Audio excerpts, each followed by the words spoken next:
Hey there, this is Eric from solargravity.com, and I am here to demonstrate how you can make someone smile in Photoshop. It's a technique that you can utilize if someone in your favorite photograph is frowning and ruining that perfect shot. This is a real easy way to make that correction. We're going to load up Photoshop CC, and I'm on a Windows-based platform. We're going to go to a new document, and I already have our subject, which is going to be Mona Lisa, in my clipboard.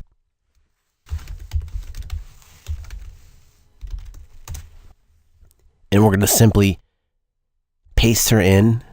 We can delete this background layer. There's no need for that. And I like to duplicate and have a secondary copy of our layer that we're going to be working on. We can call this one base layer. And this one can be our working.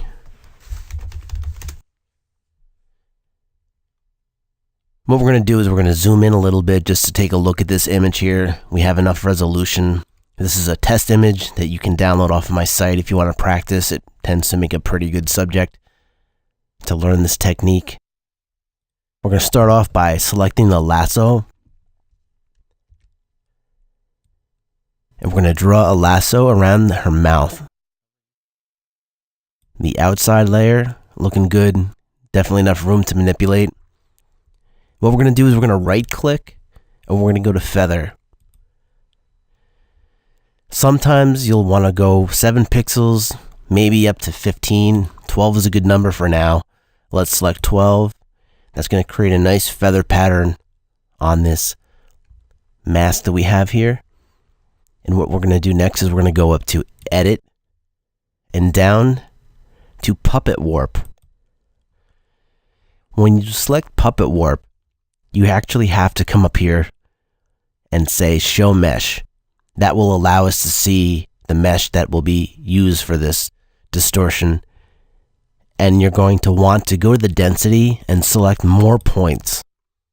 When we zoom in here, you can see that this gives us a nice area to work with. And once you get the hang of this, you'll be able to gauge what amount of mesh that you'll actually need. Let's put it at 3 with the expansion. Yeah, that looks good. Once you have that set, you can turn off show mesh so it's hidden. You can also hide this mask so that you don't have to see these lines.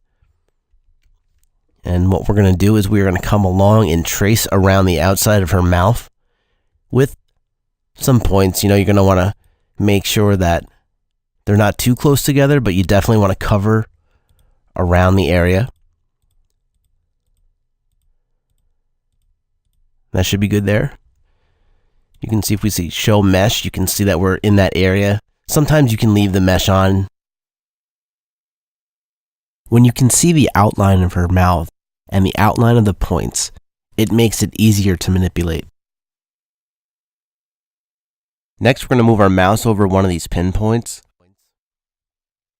and drag. You can see how we can start to manipulate the smile already. It's a fairly quick process.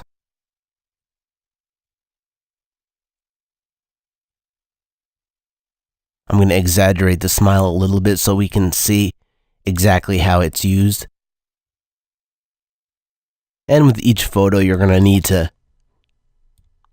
tweak it the way that you want it to be, depending on the smile, the angle, shadows. But let's take a look at that. Let's zoom out a little bit. We're going to see that she's definitely smiling. You can go up here and use your move tool, and it's going to say apply. We're going to apply that warp, and there you go. She's smiling. Here's the before and after. There's definitely an increase in her smiling right there. That's all you need to do. You can delete your base layer once you're done. And that does it for this tutorial. Hey, thanks for watching. Don't forget to visit my site, solargravity.com, and subscribe to my channel, and you will see more tutorials coming in the future. See you then.